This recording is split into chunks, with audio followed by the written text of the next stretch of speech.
سیدنا علی المرتضیٰ رضی اللہ تعالی عنہ کی پیدائش ہوئی تو روایات میں آتا ہے کہ وہ آنکھیں نہیں کھولتے تھے۔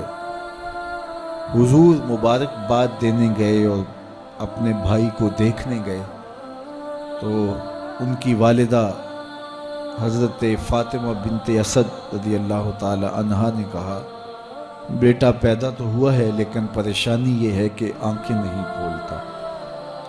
تو آقا کریم علیہ السلام نے اپنا لعاب حضرت علی المرتضیٰ کے منہ میں ڈالا تو مولا علی نے آنکھیں کھول لیں۔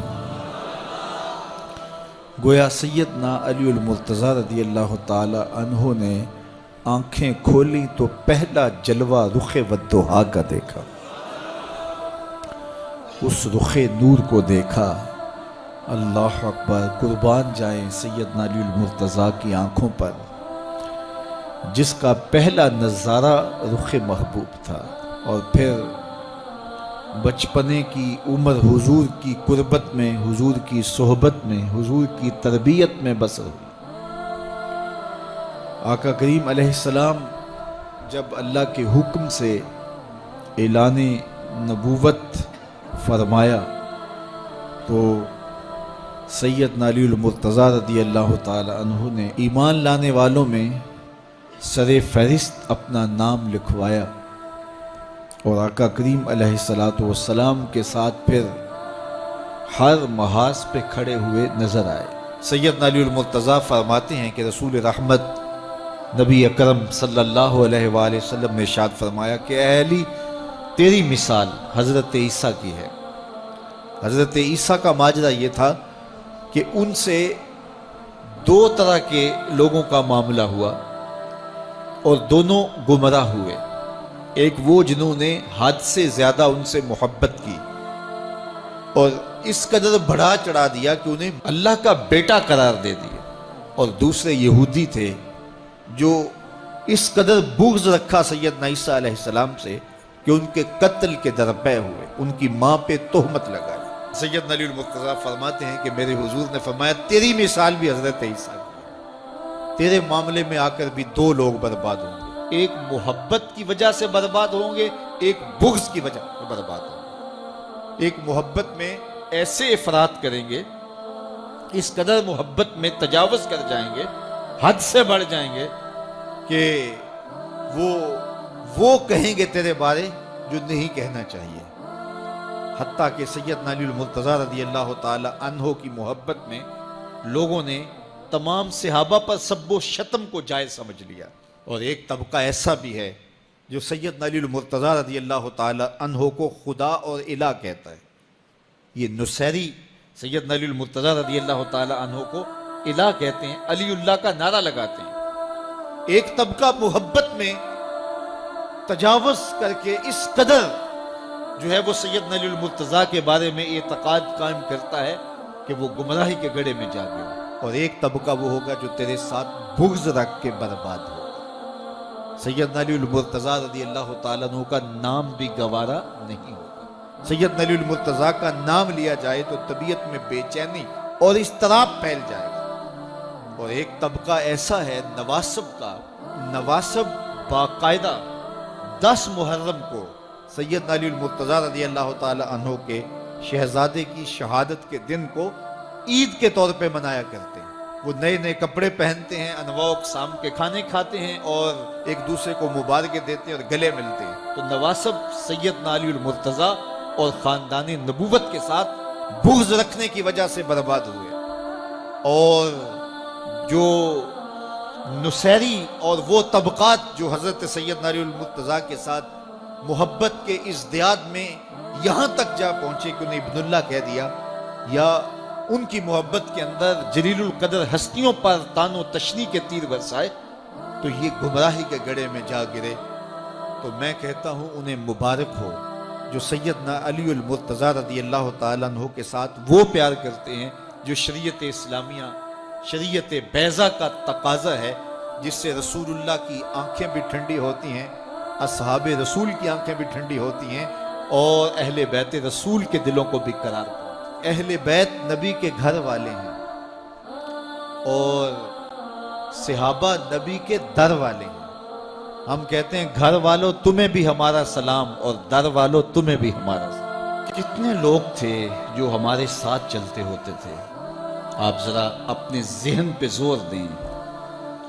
بچپن کے دوست، کلاس فیلوز، کاروباری ساتھی، گلی محلے کے لوگ، رشتہ دار، اعزاء و اقربا، آباء و اجداد، اور کتنے لوگ آپ کے مخالفین، معاندین، یہ ساری ایک فہرست ذہن میں لائیں تو ایک دم خیال پڑتا ہے فلاں بھی چلا گیا، فلاں بھی چلا گیا. کوئی سال کے بعد اچانک کوئی بات یاد آتی ہے تو یاد آ جاتا ہے، کوئی 6 ماہ کے بعد یاد آتا ہے. کئی ایسے لوگ ہیں کہ سال ہا سال بعد یاد، ہاں وہ بھی ہوتا تھا. مٹی کا رزق بن گئے، قصہ پارینہ بن گئے. کہانی تو اتنی سی ہے نا، جو اکڑ اکڑ کے چلتے تھے آج وہ مٹی کا رزق بن گئے ہیں. جو اپنے بدن پہ چٹکی مٹی بھی نہیں پڑنے دیتے تھے آج ان کے کفن بھی تار تار ہو گئے. حضرت غوث اعظم فرماتے ہیں قبرستانوں میں جا کے دیکھو کیسے کیسے حسینوں کی مٹی خراب ہو رہی ہے. اللہ اکبر. بدن خاک میں مل گئے، ہڈیاں چور چور ہو گئی، ریزہ ریزہ ہو گئی. قبروں کے نشان بھی مٹ گئے، کتبے بھی ٹوٹ گئے. مٹ گیا مشتاق دل سے رنگے یاد رفتگاں. پھول مہنگے ہو گئے، قبریں پرانی. کون کسی کو یاد کرتا ہے؟ اور اسی طرح ہم مل کے مٹی کا رزق بننے والے ہیں، لیکن کوئی ایسا کام چھوڑ جائیں گے، اپنے رب سے جڑ جائیں گے، اپنے رب کے بندوں سے جڑ جائیں گے، رسول کریم کے دامن کو تھام لیں گے تو پھر موت بھی مرنے نہیں دے گی. پھر سر خرو اور سر بلند ہوں گے، پھر عزتوں کے تاج سروں پہ رکھے جائیں گے، وقار کی مسند پہ بٹھائے جائیں گے. فقیر نام تنا دا باؤ، قبر جنہ دی جیوے ہو. پھر قبروں پہ بھی چراغاں ہوگا جب ہم ان سے جڑ جائیں گے. تو یہ مختصر زندگی کی تمام تر لطافتوں کے حصول کے ساتھ گزرنی چاہیے. کتنے نوجوان ہیں جنہوں نے اپنی توبہ کو مؤخر کیا تھا بڑھاپے کے لیے اور آج قبرستانوں میں دفن ہیں. آپ جا کے قبرستانوں میں دیکھیں، وہ سوچتے تھے کہ ابھی تو جوانی ہے، جوانی سے لطف اندوز ہو لیں، بڑھاپے میں توبہ کر لیں گے. لیکن بڑھاپا نہیں آیا، موت آ گئی. موت تو برحق ہے، یہ تو آ کے رہنی ہے، لیکن بڑھاپا لازمی نہیں ہے کہ ضروری آئے. حضرت امام غزالی نے ایک بڑی خوبصورت بات لکھی. فرماتے ہیں معاشرے میں نظر دوڑا کے دیکھو، زیادہ بچے ہیں، زیادہ جوان ہیں یا زیادہ بوڑھے ہیں؟ تو کہا آپ کو بچے زیادہ ملیں گے. ہر گھر میں دیکھ لیجئے، بچے زیادہ ہوں گے، جوان ان سے کم ہوں گے، بوڑھے ان سے کم ہوں گے. تو اگر بوڑھے تھوڑے ہیں، جوان زیادہ ہیں، تو غزالی فرماتے ہیں پھر بات سیدھی سیدھی ہے، بڑھاپے تک کوئی کوئی پہنچتا ہے، زیادہ جوانی میں چلے جاتے ہیں. اور کہا کہ اگر جوانوں سے بچے بھی زیادہ ہیں تو پھر اس کا مطلب بھی سیدھا سیدھا ہے کہ جوانی تک سارے نہیں پہنچتے، بہت بچپن میں چلے جاتے ہیں. غرہ کس پہ، ناز کس پہ، غرور کس پہ، تکبر کس پہ؟ تو یہ مختصر زندگی جو اللہ کی امانت ہے، اس کو اللہ کے نام پہ گزارو. جو بیت گئی وہ بیت گئی، وہ تو منہا ہو گئی زندگی سے.